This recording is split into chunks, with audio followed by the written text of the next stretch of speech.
Sebelum mulai videonya, yang belum subscribe di-subscribe dulu, bantu 1500 subscribe biar bisa sering-sering upload video. Sebenarnya, aku cukup tersentuh melihat kalian memukuli Markus dan teman-temannya. Tapi aku juga merasa bersalah. Bagaimana jika kalian mendapat masalah setelah ini? Lirihku. Aku mendengar suara ribut-ribut dari arah luar kamar. Ternyata Farel, Elena, Fadil, Dani dan Lea masuk ke dalam kamar. Ya ampun, kalian beneran tawuran? Cerocos Elena saat melihat kondisi Bagas dan Kenzo.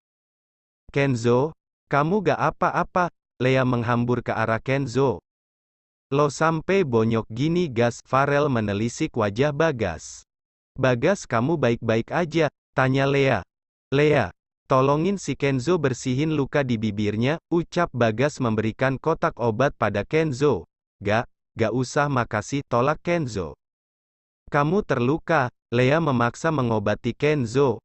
Kenapa si Bagas malah nyuruh si Lea bersihin luka Kenzo? Batinku.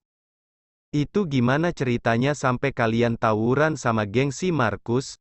Perasaan elu best friend sama mereka? Tanya Fadil pada Bagas. Mereka belain aku, lirihku. Maksudnya? Tanya Elena. Markus dan temen-temennya ngerendahin aku, terus Bagas ngehajar mereka. Kenzo bukannya ngelerai malah ikutan baku hantam, ucapku sambil menghela nafas panjang. Ya masa iya aku diem aja denger kamu dilecehin kayak gitu, ucap Kenzo. Iya, makasih Bagas. Kenzo, kerja bagus, kekehku. Emang sih mulutnya si Markus beracun banget, bagus kalian kasih pelajaran ke mereka, ucap Farel. Kalau jadi masalah gimana? Aku takut kalian kena masalah gara-gara ini, lirihku.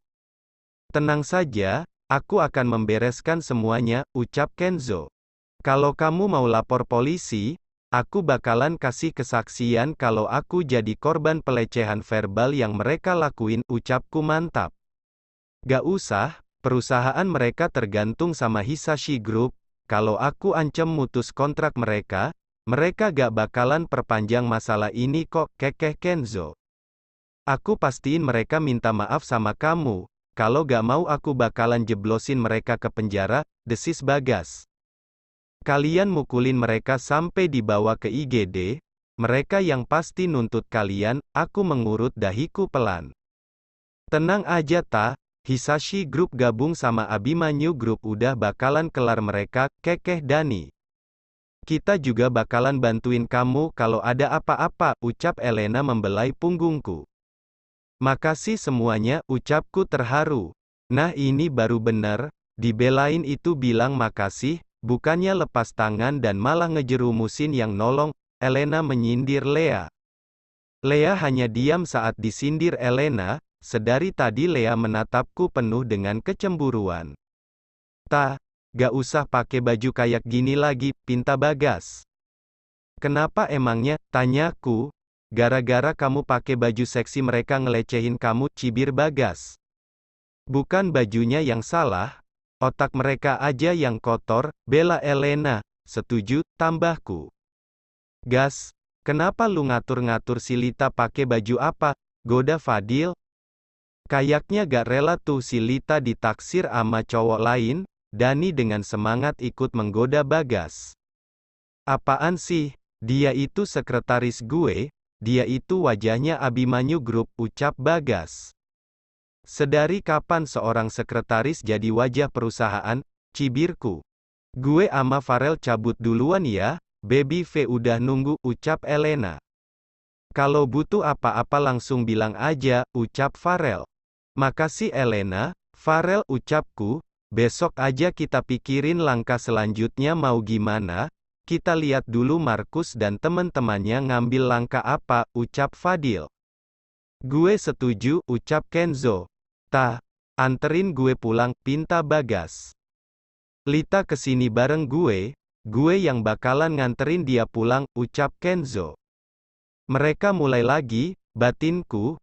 Bagas mendelikkan matanya ke arah Kenzo. Biasanya juga lu nganterin si Lea, cibir Kenzo. Kalau gue pulang dengan tampang bonyok kayak gini, ayah pasti marah. Bagas menatapku dengan puppy eyes-nya. Tinggal ngomong aja sih kejadiannya kayak gimana, sinis Kenzo. Ayah gak bakalan percaya kalau gue yang ngomong. Kalau kamu yang ngomong ayah pasti percaya, ucap Bagas. Iya, iya aku antar pulang, ucapku. Zo, aku antar Bagas pulang gak apa-apa kan? Tanyaku pada Kenzo. Kenzo hanya membuang nafas kasar. Bagas memberikan senyuman kemenangan pada Kenzo. Apaan sih mereka? Kalau mereka kayak gini kan aku bisa menghalu kalau mereka lagi ngerebutin aku, kekehku dalam hati. Aku anterin kamu ya, ucap Lea pada Kenzo. Gak usah makasih, gue gak lemah kayak si Bagas kok, ucap Kenzo dingin. Ayo kita pulang, pamitan dulu sama bokapnya Dani, ajak Fadil.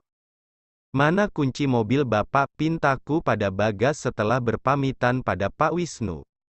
Bagas menyerahkan kunci mobilnya padaku, lalu dia duduk di samping kursi kemudi. Maaf ya, liriku. Maaf buat apa Pak? Aku sedikit terkejut mendengar permintaan maaf dari Bagas. Kamu denger ya pas aku jelek-jelekin kamu pas pertemuan bisnis kemarin, tanya Bagas. Aku hanya diam, tidak menjawab pertanyaan Bagas. Aku lebih suka kamu kayak biasa aja, gak usah aneh-aneh kayak gini, cicit Bagas. Apanya yang aneh? Banyak yang bilang cantik kok, sinisku. Bagas mendengus tidak suka mendengar jawabanku. Aku gak suka dengar kamu dilecehin kayak gitu. Itu semua karena kamu cantik banget hari ini, cicit Bagas. Sepertinya pipiku memanas mendengar pujian dari Bagas. Ada angin apa dia memujiku cantik? Jangan pamerin tubuh kamu di depan banyak orang, tambah Bagas. Iya, entar gak bakalan lagi pakai baju terbuka. Aku sungguh malas mendengar ocehan Bagas. Memangnya dia siapa melarangku memakai baju terbuka? Tapi dalam hati kecilku, entah mengapa aku merasa bahagia Bagas melarangku berpakaian terbuka. Saat sampai di rumah Bagas, benar saja Pak Johan dan Bu Hanum langsung histeris melihat anak semata wayangnya pulang dengan wajah babak belur. Bikin ulah apa lagi kamu? Pak Johan bertanya dengan nada suara tinggi. Kamu gak apa-apa nak? Ayo ke rumah sakit, ucap Bu Hanum dengan nada khawatir. Bagas gak apa-apa Bu, lirih Bagas. Aku menjelaskan kronologi Bagas baku hantam dengan Markus dan teman-temannya sebelum Pak Johan lebih lama lagi menceramahi Bagas. Markus dari Santosa Group, tanya Pak Johan. Aku menganggukkan kepalaku. Berani-beraninya dia melecehkan karyawan Abimanyu Group. Nanti saya suruh si Yahya buat nuntut mereka, ucap Pak Johan emosi. Hatiku menghangat mendengar ucapan Pak Johan. Beliau mau membela karyawannya dibanding perusahaan yang sudah menjadi mitranya sejak lama. Kamu baik-baik aja Lita? Tanya Bu Hanum. Saya baik-baik saja Bu, jawabku. Dasar cowok-cowok mesum, gak bisa lihat cewek cantik langsung kurang ajar, kesal Bu Hanum. Kamu istirahat sana, perintah Pak Johan pada Bagas. Bagas mau anterin Lita pulang dulu, ucap Bagas, gak usah Pak. Terima kasih, saya bisa pulang sendiri, tolakku halus. Kamu yakin pulang sendiri pakai baju kayak gitu? Cibir Bagas. Jadi kamu bawa Lita ke sini buat tameng doang, cibir Pak Johan. Iya juga, kalau kamu mau anterin si Lita pulang harusnya kamu anter Lita terus baru pulang ke rumah, kekeh Bu Hanum. Ayah pasti ngamuk dan gak bakalan dengerin aku kalau pulang babak belur kayak gini, cicit Bagas. Dasar kamu ini, Bu Hanum mencubit lengan Bagas. Lita pulang diantar Pak Harto saja, putus Pak Johan. Terima kasih Pak, kalau gitu saya pamit pulang. Aku pulang diantar Pak Harto. Saat sampai di apartemen, ternyata Kenzo menungguku di lobi. Kenzo, sap,